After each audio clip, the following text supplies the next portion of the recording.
Hey everyone, welcome back. I'm Nova, and this is your daily market brief for Tuesday, March 31st, 2026. We've got a lot to cover, from crypto to geopolitics to Wall Street, so let's get right into it. Starting with the stock market, we're seeing a strong rally across the board. The S&P 500 is up 1.5%, the Nasdaq jumped 2%, and the Dow climbed nearly 600 points. The VIX, the market's fear gauge, dropped almost 10%, which tells you risk appetite is back, at least for today. The catalyst? Reports that President Trump is signaling he could wrap up the U.S. military campaign against Iran within 4 to 6 weeks. That's music to the market's ears. In biotech, the big headline is a massive Biogen Apellis acquisition deal that sent the XBI Biotech ETF surging over 6%. Now let's talk crypto. Bitcoin is trading around $67,000, showing a modest bounce today. But let's zoom out. This has been the worst quarter for crypto since 2018. Bitcoin opened the year near 87,500 and has since dropped roughly 23%. Solana is down a brutal 72% from its peak.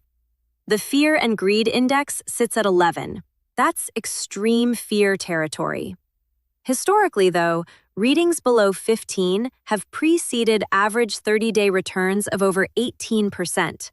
So, contrarians are paying attention. Ethereum is hovering around $2,039, up about 3% on the day. And there's a big DeFi milestone. Aave v4 just launched on Ethereum alongside its existing $24 billion v3 protocol. The new version introduces a hub-and-spoke model for liquidity, and founder Stani Kulachov says the long-term vision includes financing real-world infrastructure, solar energy, data centers, even desalination plants. Meanwhile, the Ethereum Foundation made its largest single staking move ever, 22,500 ETH, worth about $46 million. On the ETF front, Hashdex just launched options on its diversified crypto ETF on Nasdaq today. This is significant. It's the first time institutions can hedge or generate income on a basket of crypto assets, including Bitcoin, Ethereum, XRP, Solana, and Cardano through options. 21 Shares is distributing staking yields to holders of its Ethereum and Solana ETFs today. Another sign that crypto ETFs are maturing fast. However, spot Bitcoin ETFs saw about $296 million in outflows last week, snapping a 4-week inflow streak. And Franklin Templeton partnered with Ondo Finance to offer tokenized ETFs that trade 24/7 through crypto wallets, completely bypassing traditional brokerages. A major supply-side event today. $2.2 billion in FTX creditor distributions are going out.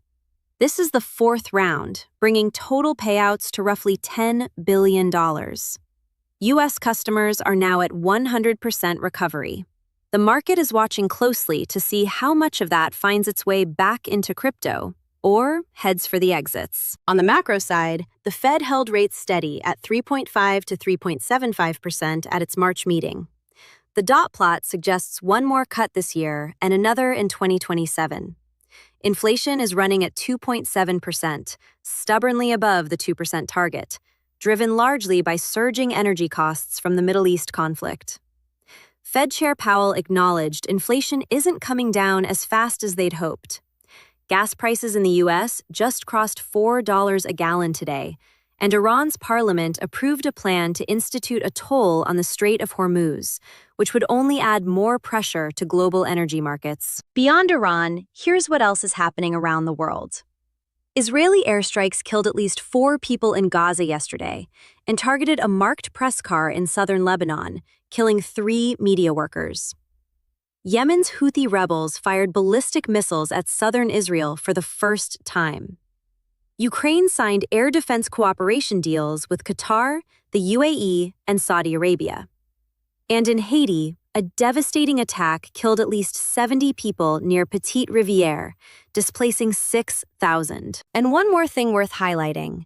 The SEC's landmark joint guidance with the CFTC from earlier this month continues to reshape the regulatory landscape. Bitcoin, Ethereum, Solana, and XRP have been officially classified as digital commodities, not securities. The Clarity Act is expected to go to Senate markup in April, with a 72% passage probability on prediction markets. Kraken also received a Fed master account, a huge milestone for crypto banking integration. So here's the bottom line for today. Markets are rallying on war-ending optimism, crypto is bouncing from extreme fear levels, and the regulatory picture for digital assets has never been clearer.